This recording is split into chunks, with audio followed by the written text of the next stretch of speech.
So, hi participants, today's class will not only help all the students of or all the stakeholders of various levels of education, but also this class is very important for you all who are to face NET examination, because in NET syllabus there is a chapter concerning to the Western philosophy. Well friends, we did 2-3 classes earlier, and this is the next class which do have link with the earlier classes. The title area of today's class is Idealism and its fundamental principles.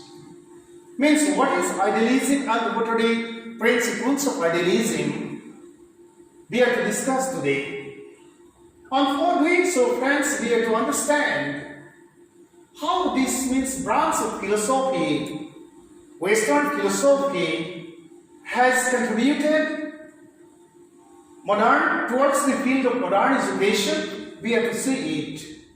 And idealism, as we know, is a branch of philosophy which specifically puts importance on the mental functions for understanding the mysteries of the universe. The basic concern of philosophy is to answer the how, why and what of things, beings, events and situations. Means the what, why and how. These are the three questions,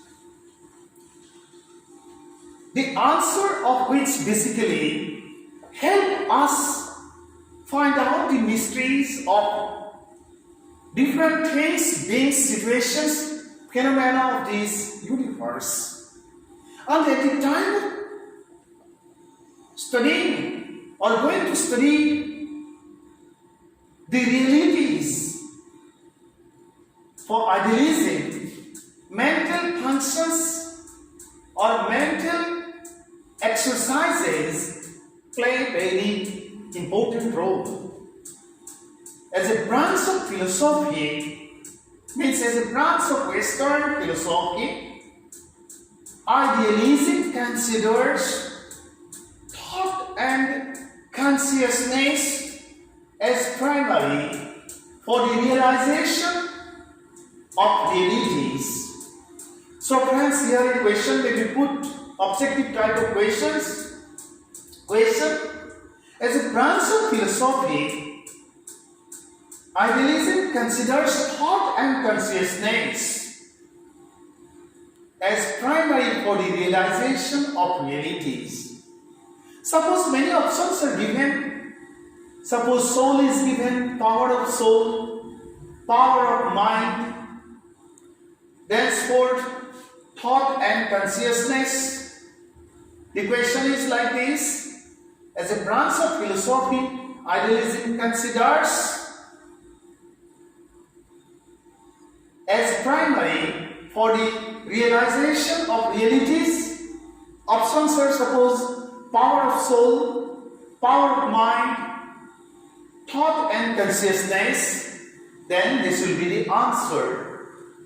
Philosophers are of the opinion that all philosophers and philosophical trends are basically classified into two groups and in two categories, that is materialist.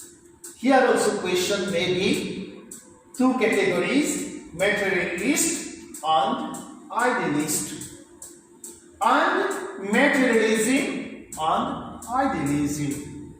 Means either these are the two groups, materialist and idealist, and these are the two branches of philosophy, materialism and idealism. For the materialist, matter is primary. Question is put in examination. Suppose for the materialist, options are given: mental powers, power of brain, aesthetic beauty, matter is primary for everything. There is Answer will be matter is primary for everything. Matter is the determinant and thought as well as consciousness of mind have little significance for the determination of truth and reality for materialism. In other sense, everything is determined by matter for materialism. But on the other hand, these two basic branches of philosophy, materialism and idealism, or the materialist and the idealist, for the idealist, ideas, that is, thought and consciousness are primary. Ideas are primary, or in other words, thought and consciousness are primary for idealism, and for materialist, matter is primary, or for materialism, matter is primary for understanding the mysteries of the universe. Let us see the next. And matter is secondary for the idealist or idealism. With the help of thought and consciousness, nature of matter is determined. We understand the nature of realities with the help of ideas for idealism, and for the idealist, that is with the help of our mental potentialities. Idealists and materialists offer different views in support of their own views. Let us see. For the materialist and the idealist, matter is that which exists outside our mind, is independent of it, and has been formed prior to it. That is, that which exists objectively, not subjectively. It can't be created and cannot be destroyed. Means neither we can create nor we can destroy. It is external and infinite. Man enters into contact with matter while engaging in all types of activity and throughout his life, whether he is working or just admiring what is going on around him or her. The human body is also matter. Indeed, its appearance, growth and functions are not entirely within the powers of man's will, irrespective of how interacts with the material world. And with nature, the latter is continually exerting an impact on him too, on his emotions, consciousness, and will.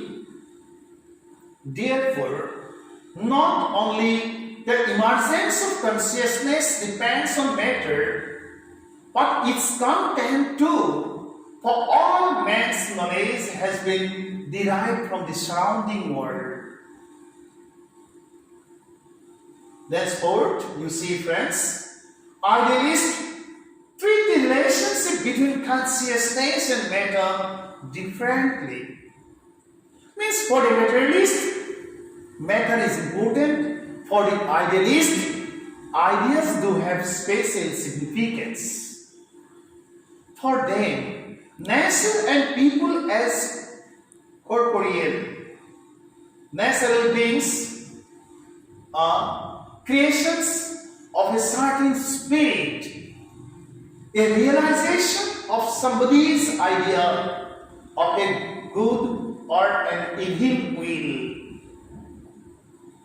In the same way as a builder can erect a house according to a design which an architect has conceived and elaborated, the whole world and man himself are only an embodiment of a gigantic design accomplished by an unknown all-powerful architect. may be God or the unseen power. Thus, for the materialist, matter is primary. Matter includes everything. Matter is the source of everything. Hence, the mind as an important part of human body is also matter.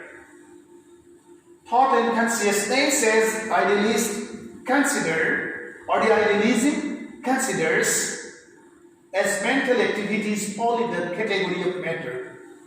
But for the idealist and idealism, the whole universe is the product of mental activities, means ideas or consciousness. The mental planning and activities of the unseen authority has created this universe according to his will.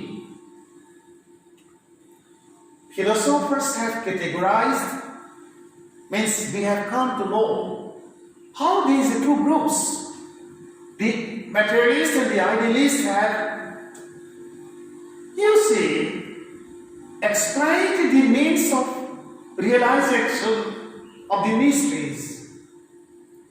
Materialist believes in or considers matter as very important, whereas idealists consider ideas or the power of mind and consciousness very important.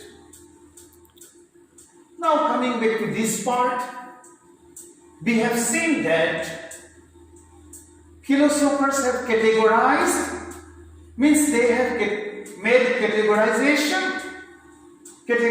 idealism in two categories. This means there are two specific types of idealistic philosophical trend. They are objective idealism and subjective idealism. One recognizes as primary a certain idea, thought, or consciousness that allegedly existed long before the origin of matter and man. This is called objective idealism. The second current, known as subjective idealism, recognizes the existence only of individual human consciousness, that is, the consciousness of a given subject. The whole of the remaining material world is explained as simply non-existent and apparent. Just to clarify the concept of idealism in more vivid way, the fundamental principles may be discussed as the given below. Let us see the principles first. Number one, idealism has strong faith in unseen power. It insists in God and believes that this universe is the creation of the unseen power. The material world is the result of the planning and practical realization of such planning of the value of all creation. Number two, idealism emphasizes on spiritual power. For idealism, spiritual power has specific necessity for the realization of the value of life. Number three, idealism believes in ideas and ideals. Ideas help in creation and realization of the value of all creation. Number four, it has strong faith in the existence of spiritual world. For the realization of the importance of the spiritual world, there is the necessity of spiritual values of life. The ultimate nature of reality can be realized and established with the help of the perfection of mental capabilities. For idealism, the physical world is a result of psychic plan of the Creator, may be named as God. Material world is simply the manifestation of the activities of mind. Mind and mental capabilities have the utmost importance. Everything of this universe is the result of mental exercise of the unseen power that is God. Human mind has specific importance for every creation, and that's why for the idealist and idealism, there is the demand of developing all mental attributes. Fifth, spiritual values have the greatest value for the advancement and existence of human life and the universe. Spiritual values are supreme values of life. We can attain everything with the help of the spiritual values. 6. For idealism, values are predetermined. Values, that is, the spiritual values, can be changed with the change of time and demand of life. And the last, most important, you say, speciality of this branch of Western philosophy is, what does idealism do? Idealism emphasizes on the preservation of universal values for the preservation of racial heritage of all the living beings of this universe. So friends, for understanding Western philosophy, first of all, we have to understand the basic two types or categories of philosophical thoughts. That is the materialism or the materialist about their assertion, and the idealist or the assertion of idealism. And that's what we have come to know about two categories or two types of idealism. And that's what we have come to know or explained about all the fundamental principles of idealism, by analyzing which we can understand the specialities of this special branch of Western philosophy. The other parts will be discussed in later stage. Thank you so much.